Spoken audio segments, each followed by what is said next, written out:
Subscribe करें study with professional classes को और प्रेस करें bell icon for new updated videos के लिए।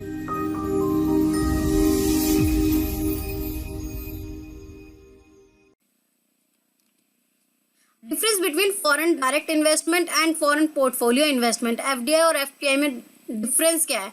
तो पहले देखो, एफडीआई तो आप क्या होता है, एफडीआई में एक कंट्री दूसरी कंट्री में डायरेक्ट इन्वेस्टमेंट करती है। जैसे एक कंट्री इंडिया, दूसरी जो कंट्री है वो है अमेरिका, ठीक है। अब अमेरिका क्या करती है, इंडिया में डायरेक्ट एक फैक्ट्री लैंड परचेज करके एक फैक्ट्री डालती है एक प्रोडक्ट बनाने मैन्युफैक्चरिंग के लिए।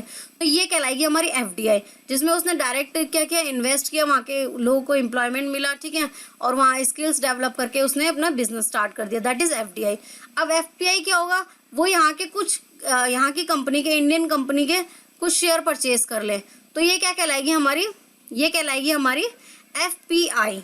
एफपीआई में क्या होता है, शेयर परचेज किए जाते हैं, यहाँ पर डायरेक्ट इन्वेस्टमेंट नहीं होती। एफडीआई में क्या होता है, उनके हाथ में कंट्रोल होता है, शेयर इश्यूज कर सकते हैं वो, उनके पास वोटिंग राइट होता है, लेकिन एफपीआई में उनके पास सिर्फ वो शेयर ही परचेज करते हैं। तो foreign direct investment FDI, acquire of ownership by investing in assets of purpose of production, इनका पर्पस होता है प्रोडक्शन करके ज़्यादा से ज़्यादा जो है प्रोडक्ट को मैन्युफैक्चरिंग किया जाए। Investment in securities like equity, general securities, तो ये क्या करते हैं, इन्वेस्ट करते हैं सिक्योरिटीज़ में, लाइक शेयर, बॉन्ड, इक्विटी, ठीक है, इन सब में क्या करते हैं, ये इन्वेस्ट करते हैं। ये हाईली कंट्रोल होता है, क्योंकि इन्हीं की जो है फर्म है, इन्हीं की कंपनी है, इन्हीं की जो है फैक्ट्री है, तो ये हाईली कंट्रोल होते हैं। ये नॉट हाईली कंट्रोल, क्यों कंट्रोल ही नहीं होता, इन्होंने जस्ट शेयर परचेज किए होते हैं, वहाँ की सिक्योरिटी परचेज की होती है, उनके राइट्स नहीं होते इनके पास। लिमिट 10% और मोर, और यहाँ पर लेस देन 10%, ये लॉन्ग टर्म के लिए होती है। कब कोई फैक्ट्री डाल रहा है किसी कंट्री में या फैक्ट्री बना रहा है, तो वो लॉन्ग टर्म के लिए ही करेगा, ठीक है, ये तो नहीं है 1-2 साल के लिए। और ये शॉर्ट टर्म के लिए होते हैं, कुछ टाइम के लिए शेयर परचेज किया, उसके बाद उसको सेल कर दिया।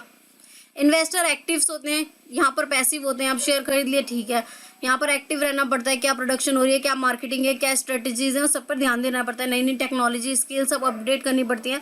यहाँ पर ऐसा नहीं है, यहाँ पैसिव है। Investment is made in physical assets, यहाँ पर फिजिकल एसेट्स में जो है इन्वेस्टमेंट होती है, यहाँ दिखता है आपको जो आपने एसेट्स परचेज किए हैं सारी चीज़ें। यहाँ पर क्या होता है, investment in made in financial assets, यहाँ पर जो फाइनेंस से रिलेटेड यानी कैश, परचेज, शेयर, ये सब आप करते हो, ठीक है। तो ये होता है एफडीआई और एफपीआई में major differences. Promotion of FDI in India manage by department of industrial policy and promotion, DIPP, तो ये इसको मैनेज करती है यहाँ पर, ठीक है। तो ये हमारा मेजर डिफरेंस था एफडीआई और एफपीआई में।